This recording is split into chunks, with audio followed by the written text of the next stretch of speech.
Jubilee fight heat ఎక్కిన ఉప ఎన్నిక ప్రచార రంగంలోకి సీఎం మొత్తంగా 4 రోజులు 2 దఫాలుగా 4 రోజులు ఈ జూబ్లీహిల్స్ ఎన్నికల ప్రచారంలో పాల్గొనడానికి షెడ్యూల్ ఖరారైంది.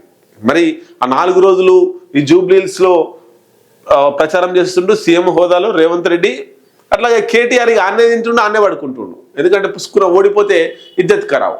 ఎందుకంటే ఓడిపోయింది అనుకోండి, ఇక వచ్చే అసెంబ్లీ ఎన్నికల్లో కూడా బీఆర్ఎస్ పని అయిపోయింది, కేటీఆర్ పని అయిపోయింది, కేసీఆర్ లేకపోతే అంతా ఉత్తదే అనేటువంటిది జనాలకు వెళ్ళిపోతుంది. కాబట్టి ఏం చేసైనా ఏది చేసైనా హాయ్ బాయ్ చేసైనా తిమ్మిని బమ్మి చేసైనా బీఆర్ఎస్ పార్టీ శత విధాలుగా ప్రయత్నాలు చేస్తుంది, శాయ శక్తులు ఒడ్డుతుంది అక్కడ జూబ్లీహిల్స్ ఎన్నికలలో గెలవడానికి.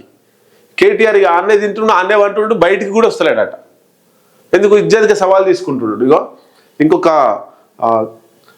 ఆటోతో ఒక కథ చేసిండు, చూద్దాం. అది ఫస్ట్ అయితే చదువుదాం. నియోజకవర్గంలో 5 రోజులు రోడ్ షోలట కేసీఆర్. నేడు సినీ కార్మికుల అభినందన సభ. నియోజకవర్గాన్ని చుట్టేస్తున్న కేటీఆర్, హరీష్ రావు. కాంగ్రెస్ బీఆర్ఎస్ నేతల పరస్పర ఫిర్యాదులు. సీఎం ప్రచారంపై పొన్నం ఆధ్వర్యంలో ఏర్పాట్లు. ఎన్నికపై మహేష్ సమీక్ష. పాల్గొన్న బట్టి మీనాక్షి. ఒక్కో కాంగ్రెస్ నేతకు 100 మంది ఓటర్ల బాధ్యత. సెగ్మెంట్లో నేడు బీజేపీ మహాపాదయాత్ర.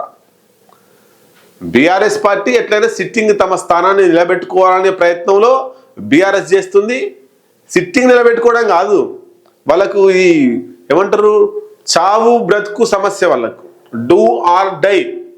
ఇక్కడ ఈ బీఆర్ఎస్ పార్టీ జూబ్లీహిల్స్ ఎన్నికల్లో గెలిస్తే బీఆర్ఎస్ లో ఉన్నటువంటి ఎమ్మెల్యేలు కాంగ్రెస్ పార్టీలోకి పోకుండా ఉంటారు, వలసలు ఆగుతాయి.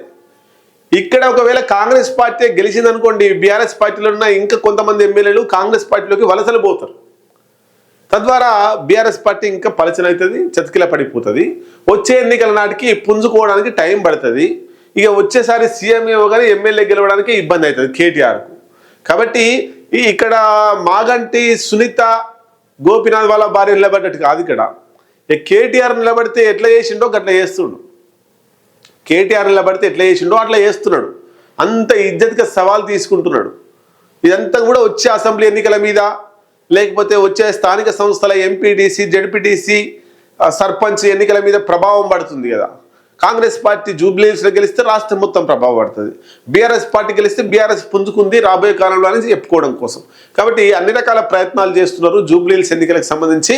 దీంట్లో మరి బీజేపీ ఇక్కడ పోటీ చేస్తలేదా అనేటువంటిది కూడా కొంత డౌటే వస్తుంది. జూబ్లీహిల్స్లో ఏమున్నా ప్రధాన పోటీ త్రిముఖ పోటీ లేదు, అక్కడ ద్విముఖ పోటీ కాంగ్రెస్ వర్సెస్ బీఆర్ఎస్ పార్టీ కొనసాగుతుంది.